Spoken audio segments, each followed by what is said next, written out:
अगर आपसे कोई कहे कि आप जिंदगी में वही करो जो आपको पसंद हो, तो इस वीडियो को देखने के बाद आप ये नहीं कह पाओगे कि मुझे तो पबजी खेलना पसंद है या मुझे तो घूमना फिरना या खाना पसंद है, तो मैं क्या करूं।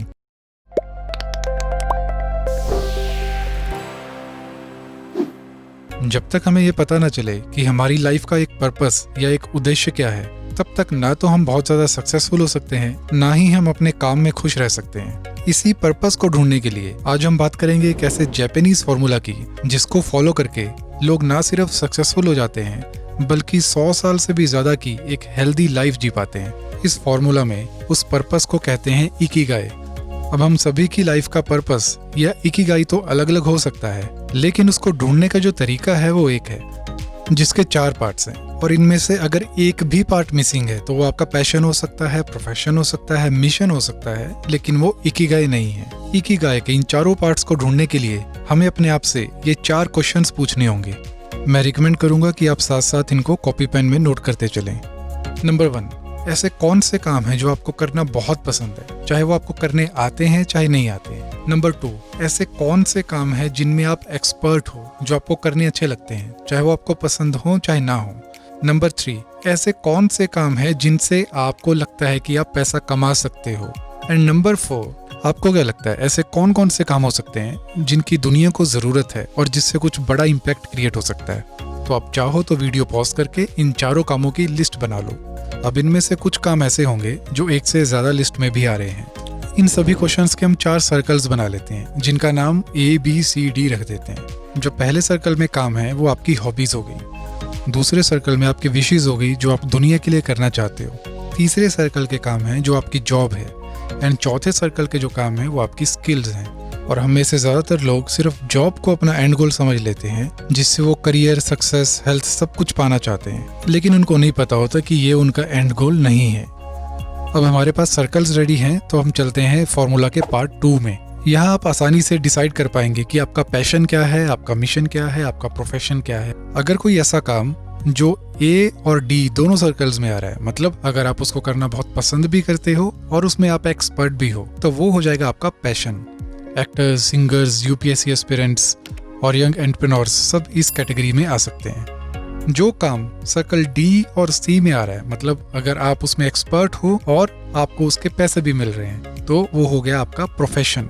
इसके अंदर वर्किंग प्रोफेशनल्स आ सकते हैं, जैसे government servants, lawyers, doctors, engineers, managers. कोई ऐसा काम जो सर्कल A और B में आ रहा है, मतलब जो आपको करना बहुत पसंद है और जिसकी दुनिया को जरूरत भी है, वो हो जाएगा आपका मिशन। इसमें आ जाएंगे activist, NGOs, leaders, spiritual leaders और समाज में कुछ सुधार करने वाले, वो सब इस कैटेगरी में आ जाएंगे। और कोई ऐसा काम जो सर्कल B और C में आ रहा है, मतलब जिसकी दुनिया को जरूरत भी है और जिसके लिए आपको पैसा भी मिल रहा है, वो हो जाएगा आपका वोकेशन।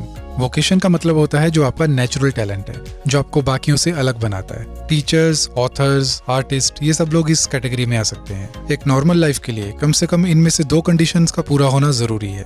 ये सर्वाइवल के लिए तो ठीक है, लेकिन फिर भी इसमें उतना सेटिस्फेक्शन और खुशी फील नहीं होगी।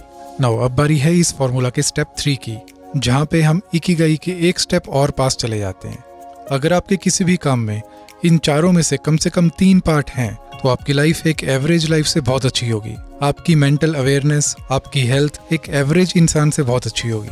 लेकिन क्योंकि आप इकिगाई से एक स्टेप दूर हैं, इसलिए उसमें थोड़ा सा कुछ मिसिंग जरूर होगा, जिस वजह से जो भी आप करते हैं उसमें बहुत ज्यादा आगे जाना तो मुश्किल होगा ही, लेकिन अगर जाते भी हैं तो उसमें आपकी सेहत, आपका पीस ऑफ माइंड, इन सब पे बहुत फर्क पड़ेगा। और एक कन्फ्लिक्ट रह सकता है हमेशा कि अंदर से कुछ और करना चाहते हैं, बाहर से कुछ और कर रहे हैं। फॉर एग्जाम्पल, अगर आप A, B और C 3 कंडीशंस को पूरा करते हैं, तो आपकी लाइफ में एक्साइटमेंट हो सकता है, फुलफिलमेंट की फीलिंग हो सकती है, लेकिन उसमें हमेशा अनसर्टेनिटी रहेगी, एक अस्थिरता रहेगी, एक रिस्क फैक्टर रहेगा। जैसे कि अगर आपको चेस खेलना बहुत पसंद है और दुनिया को उसकी जरूरत भी है, इसलिए आपने कोचिंग देना शुरू किया।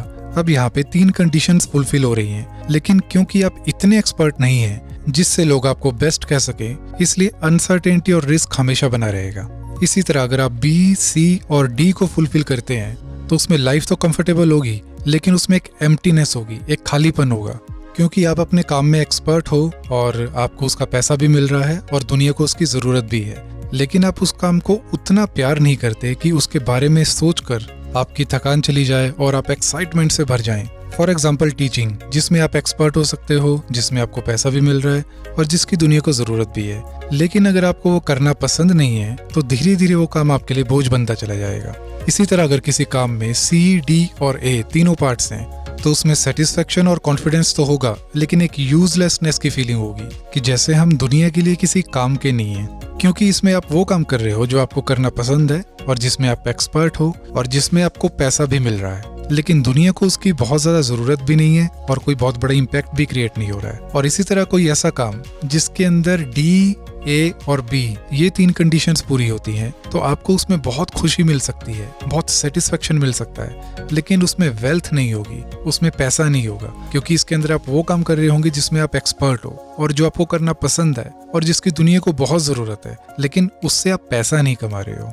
वैसे तो इन 3 कंडीशंस को पूरा करना भी अपने आप में बहुत बड़ी बात है, लेकिन जब ये चारों कंडीशंस किसी काम में पूरी हो जाए तो वो काम हो जाता है आपका इकिगाई। और तब आपके लिए सक्सेस की ना तो कोई लिमिट रहती है, ना ऐसे काम करते हुए कभी बोर होते हैं, ना कभी रिटायर होते हैं और ना ही अपनी खुशी और हेल्थ के साथ कॉम्प्रोमाइज करते हैं। ये एक ऐसा स्टेट ऑफ माइंड है जिसको हम कहते हैं स्टेट ऑफ फ्लो, जिसको स्पिरिचुअल वर्ल्ड में मोक्ष कह सकते हैं और जिसको मटेरियल वर्ल्ड में रियल सक्सेस कह सकते हैं। डॉक्टर अब्दुल कलाम इसके सबसे बड़े एग्जाम्पल हैं, जिनकी इकिगाई था साइंस। अब वो काम उनको करना बहुत पसंद भी था और वो उसमें बहुत एक्सपर्ट भी थे और उसको उनको पैसा भी मिल रहा था और दुनिया को उसकी जरूरत भी थी।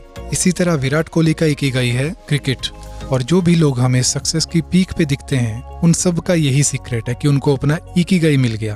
कमेंट्स में जरूर बताएं कि आप इस फॉर्मूला के अकॉर्डिंग अपनी इकिगाई से कितनी दूर हैं और आपको क्या लगता है कि आपका इकिगाई क्या हो सकता है। तो हमें बेसिकली इस वीडियो में 2 चीजें सीखने को मिलती हैं। पहला, हमें अपने सभी कामों को मिक्स नहीं करना चाहिए और इस फॉर्मूला के अकॉर्डिंग देखना चाहिए कि वो हमारा पैशन है, मिशन है या प्रोफेशन है या वोकेशन है, और उसी के अकॉर्डिंग उनसे एक्सपेक्ट करना चाहिए। हम हर काम में पैसा नहीं कमा सकते और हर काम में खुश भी नहीं हो सकते और हर काम को मिशन भी नहीं बना सकते। दूसरा, हमें हमेशा ऐसे काम करने की ट्राई करनी चाहिए जिसमें इनमें से ज्यादा कंडीशंस फुलफिल होती हों, तभी हम अपनी इकिगाई को पा सकते हैं। तो इसी के साथ this is the end of this video. अगर आपको आज कुछ नया जानने को मिला तो इस वीडियो को लाइक कर दें और शेयर कर दें और चैनल को जरूर सब्सक्राइब करें।